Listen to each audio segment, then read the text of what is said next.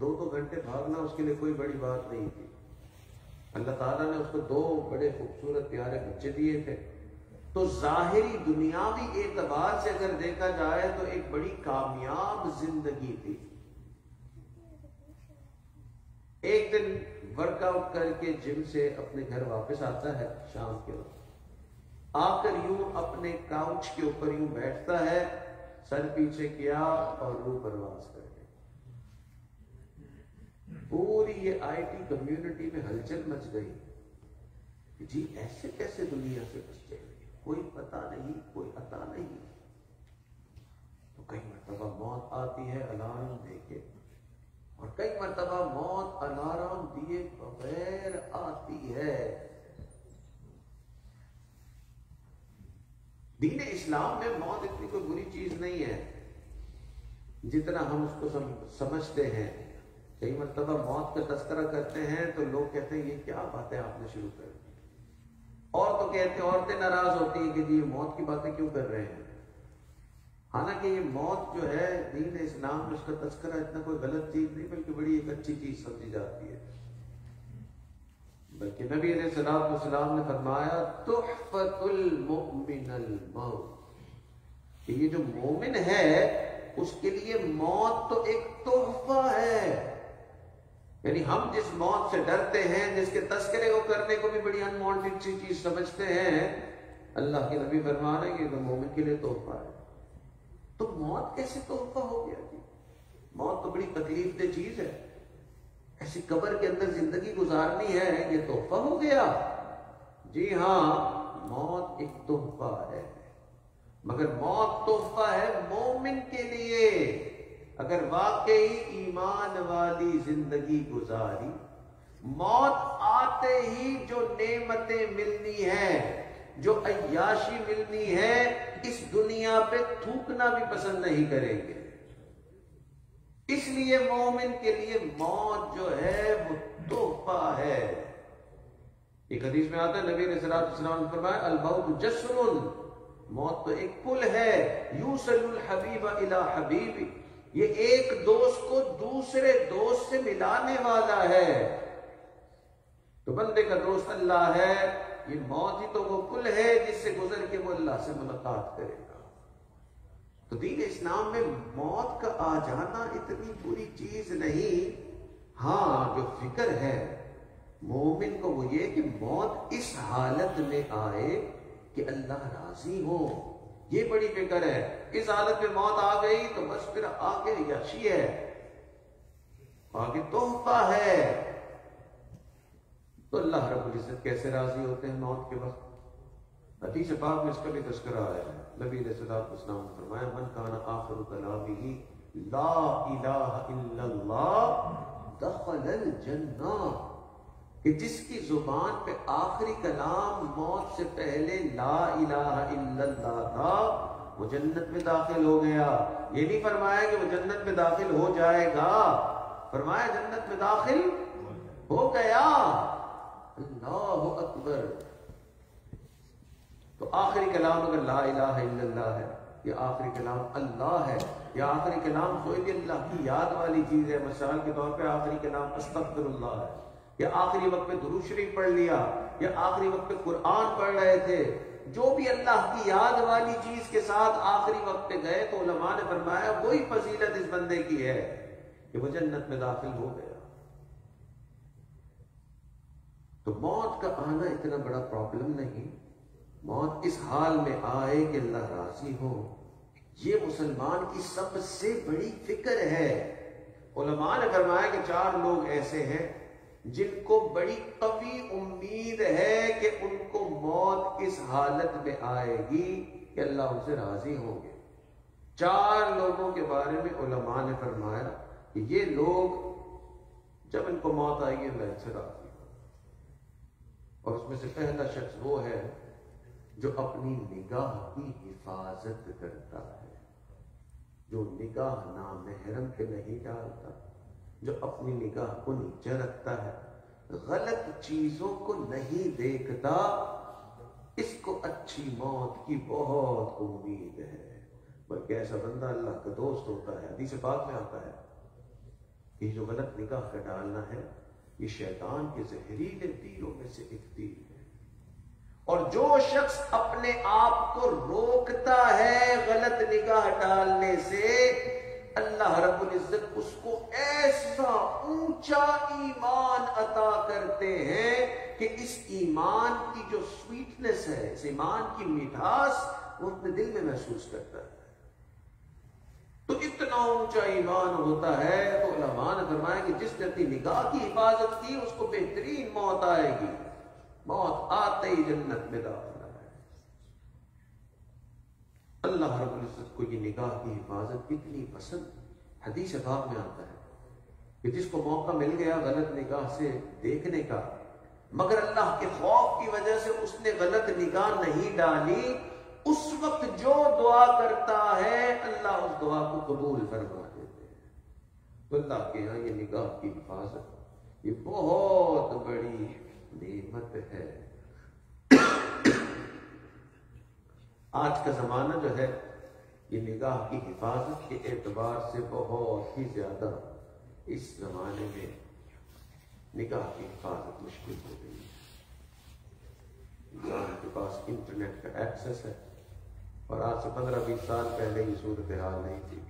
اب اس انٹرنیٹ کی وجہ سے، اسمارٹ فون کی وجہ سے غلط چیزوں کو دیکھنا، ان چیزوں کو دیکھنا جس کا اللہ نے منع فرمایا ہے وہ دیکھنا آسان ہو گیا. ایک انٹرنیٹ ریسرچ کمپنی ہے، اس کا نام ہے ویب روٹ. حیران ہو گئے ان کی ریسرچ سن کے.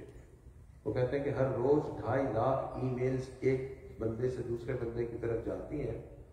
2.5 لاکھ نہیں، ہر روز 2.5 ارب e mails, 2.5 billion emails every day containing pornographic stuff. یعنی 2.5 ارب ای میل ہر روز ایک جگہ سے دوسرے بندے کے پاس جاتی ہیں جس کے اندر فحاشی کی چیزیں موجود ہوتی ہیں. تو آج کے زمانے میں اس نگاہ کی حفاظت بڑا مشکل تھا.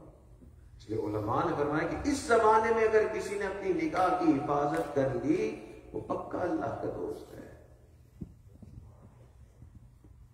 تو 4 قسم کے لوگ ایسے کہ جن کو اچھی موت کی امید. ایک وہ جو اپنی نگاہ کی حفاظت کرتا ہے، اور دوسرا وہ شخص ہے جو صدقہ کرتا ہے.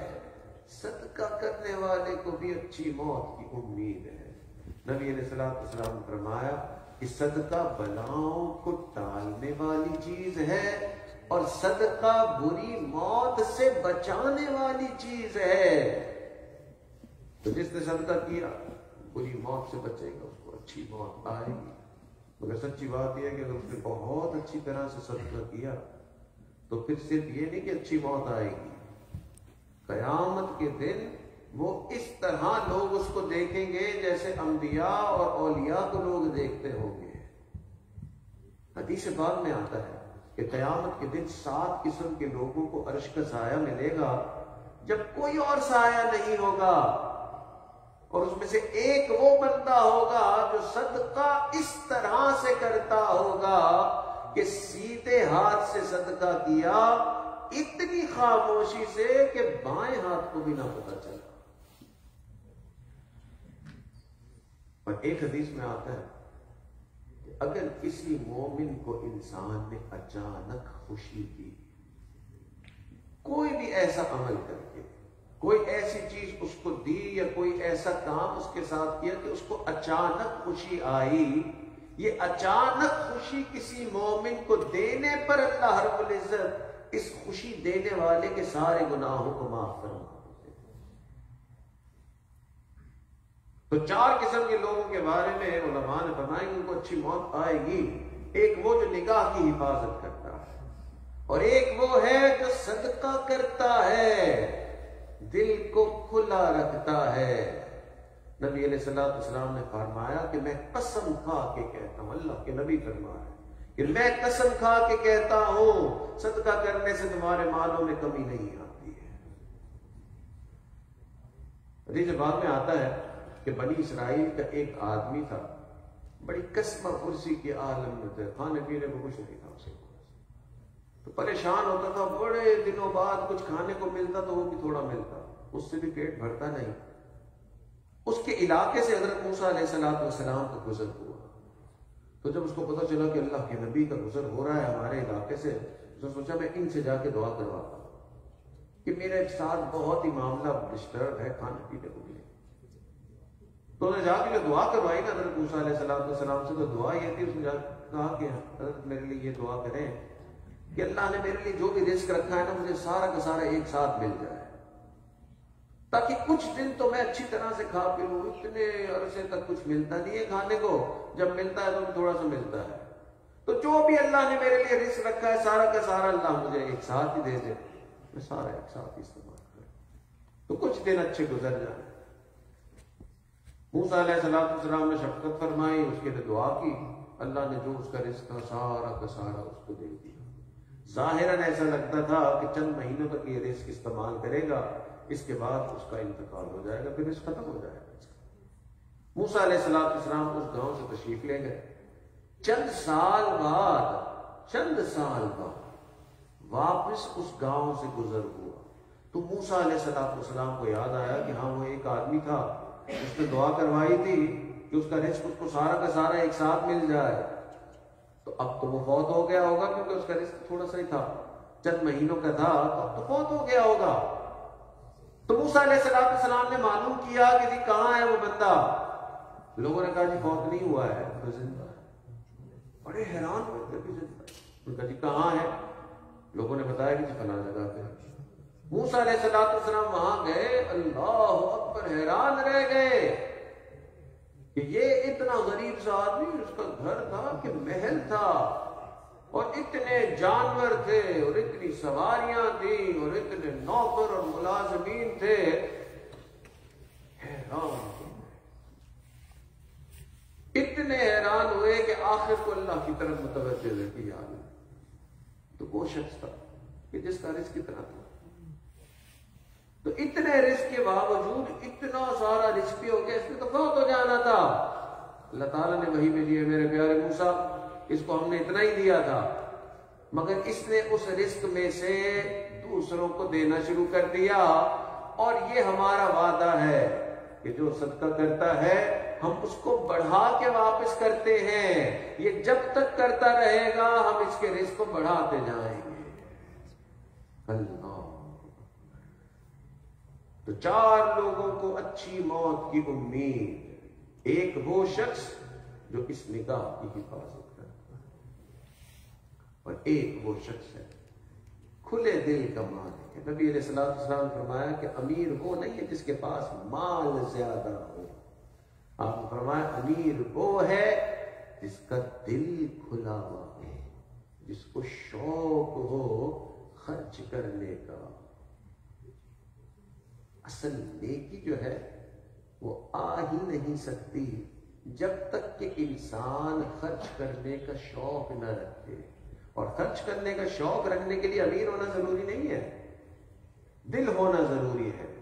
قرآن پاک میں اللہ تعالیٰ فرماتے ہیں لن تنالوا البر، تم ہرگز نیک نہیں بن سکتے حتیٰ تنفقوا مما تحبون، حتیٰ کہ تم خرچ نہ کر دو جس سے تم محبت کرتے ہو، تو نیکی آ ہی نہیں سکتی جب تک کہ یہ خرچ کرنے کا شوق پیدا نہیں ہوتا۔ تو 4 قسم کے لوگوں کو اچھی موت کی امید، ایک وہ شخص جو نگاہ کی حفاظت کرتا ہے، اور ایک وہ شخص ہے جو صدقہ بڑے شوق سے کرتا ہے، اور ایک تیسرا وہ شخص ہے کہ جو خوب اللہ کا شکر ادا کرتا ہے۔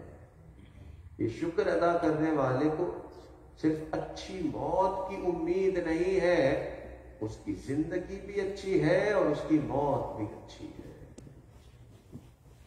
اگر قرآن پاک کو بہت غور سے دیکھا جائے جیسے ہمارے اکابرین نے دیکھا، تو سچی بات یہ ہے کہ قرآن کا جو واحد بڑا پیغام ہے وہ یہی ہے کہ ہم اللہ کے شکر گزار بندے بن جائیں۔ جو چیز اللہ نے ہمیں دی ہے ہم اس کو دنیا کی سب سے بہترین سمجھیں، جو سارا وقت دوسروں کی نعمتوں کو دیکھ کر اپنے آپ کو بس ایسا سمجھنا کہ میرے پاس کچھ نہیں ہے، یہ ناشکری ہے، یہ اللہ کی ناراضگی ہے۔ حدیث پاک میں آتا ہے کہ جو شخص اللہ سے اس دنیا میں تھوڑے رزق پر راضی ہو گیا، جو شخص اللہ سے اس دنیا میں تھوڑے رزق پر راضی ہو گیا، اللہ رب العزت قیامت کے دن اس کے تھوڑے عملوں پہ بھی راضی ہو جائے۔ تو اللہ کو پسند ہے وہ بندہ جو سارا یہ کہتا ہے کہ میرے مالک کا مجھ پہ بڑا احسان ہے، اور سچی بات یہ ہے کہ اس مالک کا ہم پہ بڑا احسان ہے۔ اتنی نعمتیں اس نے دی ہیں، گننا چاہیں تو گن بھی نہیں سکتے۔ وہ آنکھ نہ دیتے اندھے ہوتے، کان نہ دیتے بہرے ہوتے، زبان نہ دیتے گونگے ہوتے، عقل نہ دیتے پاگل ہوتے، ہاتھ پیر نہ دیتے لولے لنگڑے ہوتے، مال نہ دیتے بھیک منگے ہوتے، گھر نہ دیتے بے گھر ہوتے، اولاد نہ دیتے لاولد ہوتے۔ اتنی نعمت ہے گننا چاہو نہیں گن سکتے۔ ہر لمحے اللہ کی رحمتوں کو، نعمتوں کو استعمال کریں۔ پوچھیں اس بندے سے جو دمے کا مریض ہے کہ یہ سانس کا اندر چلے جانا، سانس کا باہر نکل آنا، یہ دنیا کی کتنی بڑی نعمت ہے، آرام سے ہر وقت ہو رہی ہے۔ تو اتنی نعمتیں اللہ کی ہیں کہ ہمارے پاس یہ چوائس نہیں ہے کہ ہم یہ کہیں کہ میں اس چیز سے ناخوش ہوں۔ اللہ کی نافرمانی یا اللہ رب العزت کی ناشکری ہم کیوں کرتے ہیں؟ نعمتیں تھوڑی نہیں ہوتی ہیں، ایسا نہیں ہے کہ نعمتیں کم دی ہیں اللہ نے۔ جو ہم پسند کرتے ہیں نا ایک تو چیز دنیا میں کہ میرے پاس یہ ہونی چیز چاہیے، وہ چیز ہمیں ملتی نہیں ہے، تو اللہ کی لاکھوں نعمتوں کو ہم بھول جاتے ہیں اس پہ شکر ادا کرنا، اور وہ ایک چیز جو دنیا میں نہیں مل رہی ہے نا اس کی طرف ساری فوکس ہوتی ہے۔ تو اللہ رب العزت کو وہ بندہ پسند جو خوب شکر گزاری کرنے والا۔ اللہ نے حکمن فرمایا فاذکر آلاء اللہ علیکم لعلکم تفلحون، تم یاد رکھا کرو اللہ کی نعمتوں کو تاکہ تم کامیاب ہو جاؤ۔ تو آج ہم اللہ کی نعمتوں پہ شکر تھوڑا کرتے ہیں۔ سچی بات تو یہ ہے کہ ہم یہ شکر ادا کرنے کو ایسی کوئی عبادت نہیں سمجھتے۔ ہم کہتے ہیں جی نماز پڑھنا عبادت ہے، روزہ رکھنا عبادت ہے، حج پہ جانا بڑی عبادت ہے، یہ شکر کرنا